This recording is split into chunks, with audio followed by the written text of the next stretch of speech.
think with two bald heads, we're probably kind of a beacon for the boats coming in back to port here. We could have a satellite that's stopping up atop going, wait, we've got something here.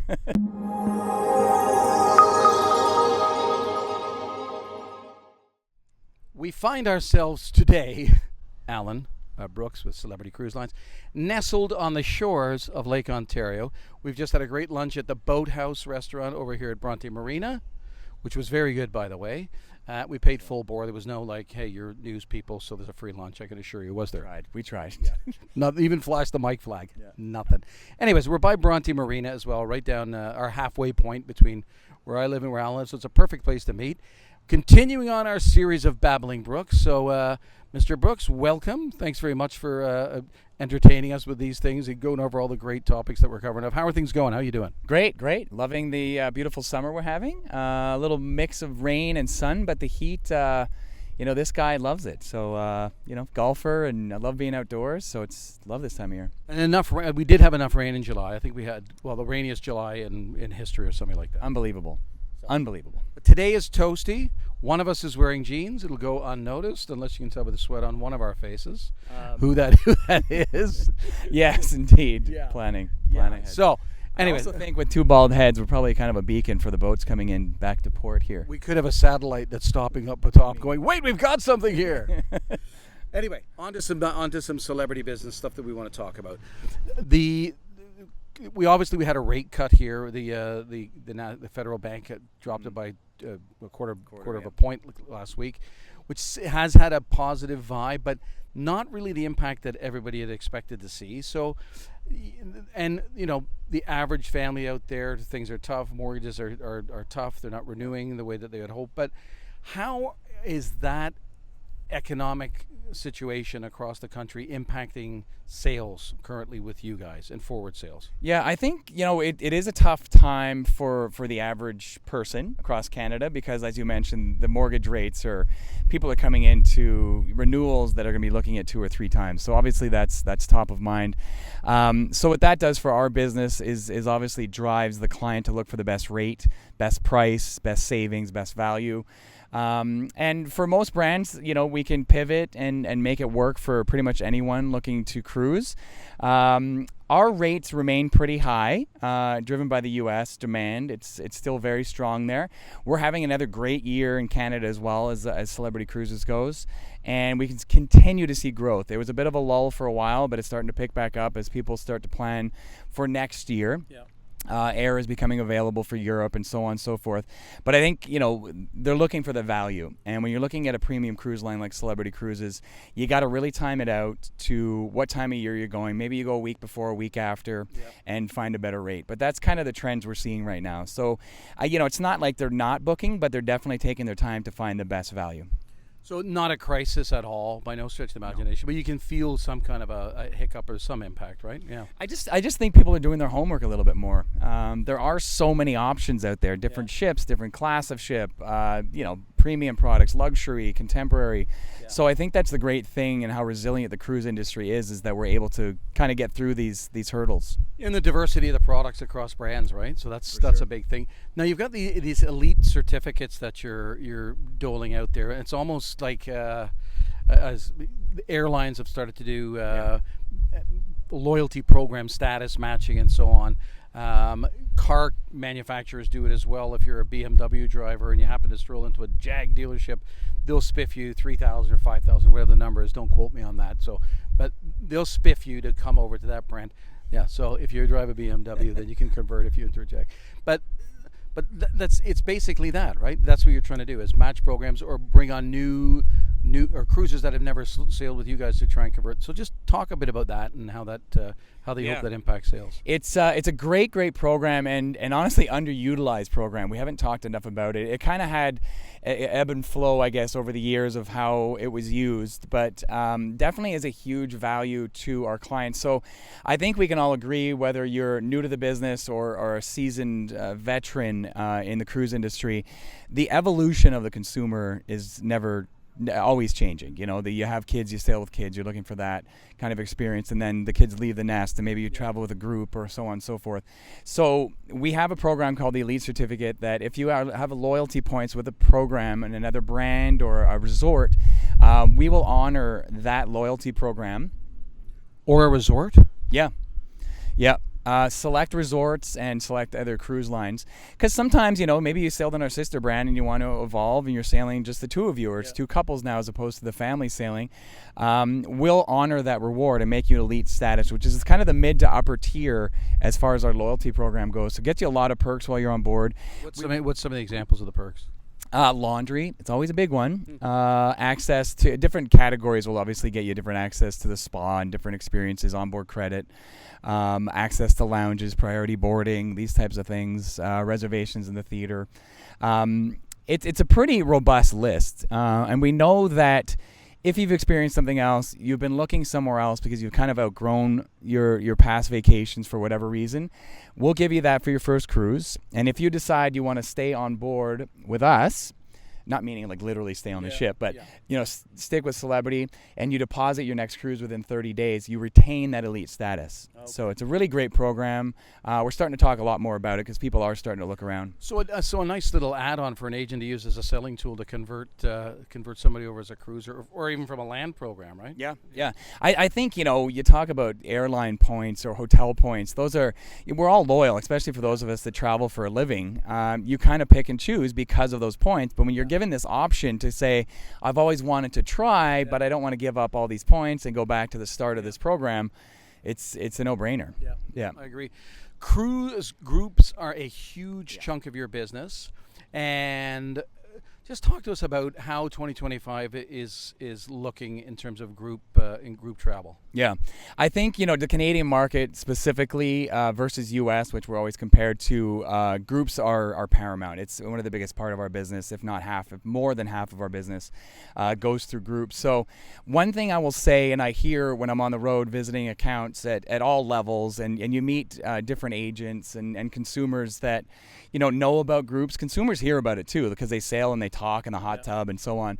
But whether you're new to the business or you're a seasoned travel advisor, and you may have had a little bit of hesitation with groups, we've got an incredible program, incredible support program. We've got my team across Canada to help you kind of open your first group, which is 8 cabins. That's all it is. There's no commitment really.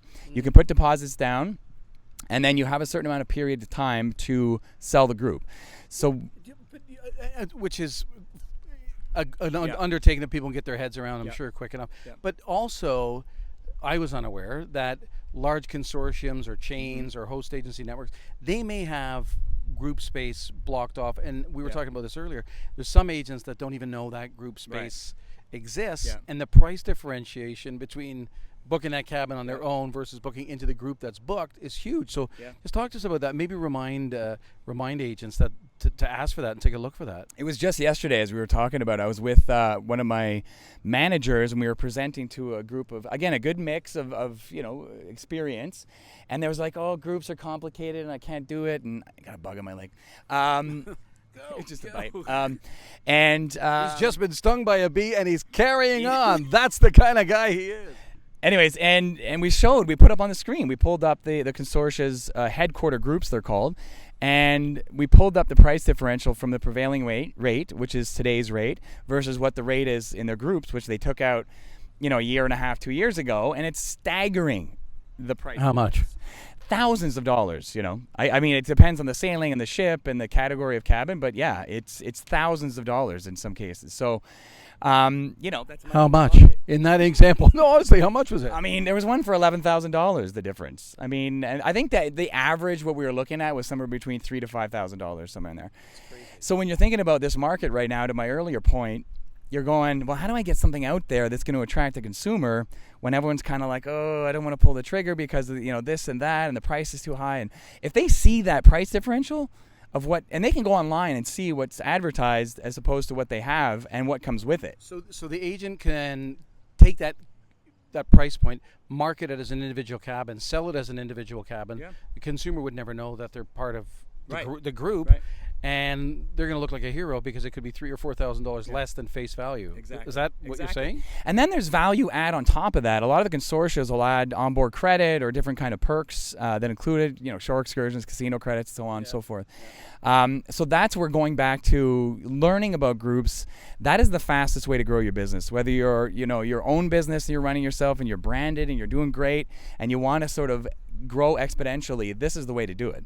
So the two takeaways there are not, book your own groups, stay cabin. It's not that complicated, very easy to do. Right. And the other part is you probably have group space blocked within your group that you're associated with your consortium level. So that's interesting because that's huge savings. And then you don't have to go through the worry or the concern of, I don't want to buy a group. It's all done. Yeah, and then I was give back the example to yesterday when we were presenting, and we showed, and I said, a lot of you have clients now that are either retired or have flexible schedules, working from home or can work from anywhere. That you can find a date. Let's say they're looking for this date, but your headquarter groups or your particular agency doesn't have that date. Maybe it's the week before. Maybe it's the week after. And you have it. If they can save $6,000, they're gonna choose that. Right, sure. Exactly. So those are just some options for you. But groups is massive for Canada. These are all promotional groups. You can do affinity groups where, people put together a church group. There's card players. There's golfers that go out together. Yeah. All you need is 8 cabins, right? 16 people to get together. Insane, crazy insane. Now, one of the things that because I talk to people in my social group that aren't part of the travel industry. And if we're away on a cruise, if we're doing an inaugural, I come back and I'd say, and I ask you this point blank because it's the uncomfortable, not even a high five, not even a high five. You may get one this time around though. No, she's got a person here. There's no high five there. All right, we got one. She just fell back for me. So it's the guilt high five, but and I still get and it drives me crazy the old cruising. I don't know.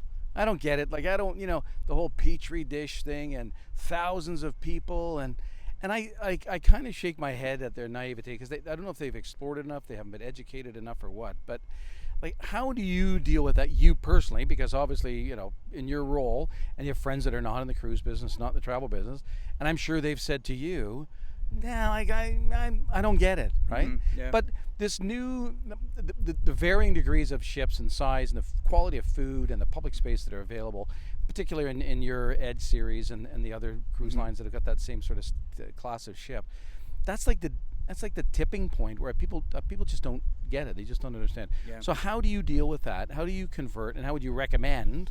Actually, how do you convert them, and how do you answer that question? I think, again, when you talk about consumer sort of the evolution of a consumer that comes in, whether it's their honeymoon for the first time and then they start traveling with their kids, I think that I can speak for myself, and I use it as an example that I worked on board for 13 years almost in the entertainment side. And survived it, which is quite remarkable. Yeah. Anyway, back to I loved it. Met my wife.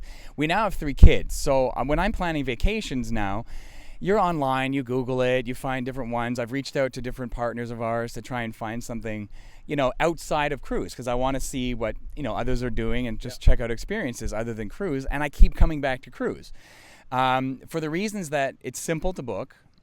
You find where you want to go, you find the date, you find the class of ship that suits you and your needs and your family's needs. The itineraries, you'll find multiple in most cases for the time you want to go. And I feel like there's some sort of security and safety with sailing with Celebrity Cruises. They're a recognized brand. There's a level of experience you expect from them, as with most cruise lines out there. And there's some security that gives you, as a consumer, especially today, being a little bit more cautious with spending. I think that's a big part of it. And then you see what you get included in it. You're getting all of your entertainment and your activities, the kids program, all the meals are included in the variety of different restaurants on the ship. You're getting to stop in all these different ports, whether just for the day or an overnight, you at least get a taste of it to say, hey, we've seen this now, let's come back here for a week, or, this isn't for us. We'll move on and go back to the ship and back to our luxury. Yeah. So I think that's a big part of it. And we spoke about this earlier, but when I joined cruise ships, my parents thought it was insane. Like I was working on a land job and I just knew I wanted to do something in travel. I didn't want to backpack. And so this option for me just arose. And then when I did that, people were like, well, no, what are you doing? That's crazy. And then I couldn't keep them off the ship. Over the 12 years, I think I had family or friends sailing with me monthly. Huh. and they're all converted, and they love it, and they all cruise still with their family and friends, and often with groups. So yeah, I mean, if that's not enough, I don't know what is. I just think there's something still, even given the technology and the size of some of the ships these days, there's still something about the sea and being at sea. You know, that romance is still there. It's a very unique experience, leaving on such a massive piece of hardware. You know, and who you sail with is really important, I think, too. That's another thing that differentiates the brands from each other is kind of the clientele who's on board, and you get to share that experience with. So, the whole client base on board, right? Right. Yeah. Exactly. Okay. Good questions. Great answers. Thank you very much. We're going to move on, and we'll see you again next time at a different location. Maybe not. Fall by then. Maybe, no. We'll do it. Anyways, we'll figure that out. Thanks very much for watching, everybody. We appreciate it. On behalf of Allan Brooks and I, we appreciate you continue to watch the Babbling Brooks series, and we'll see you again soon. Thanks very much. Thanks.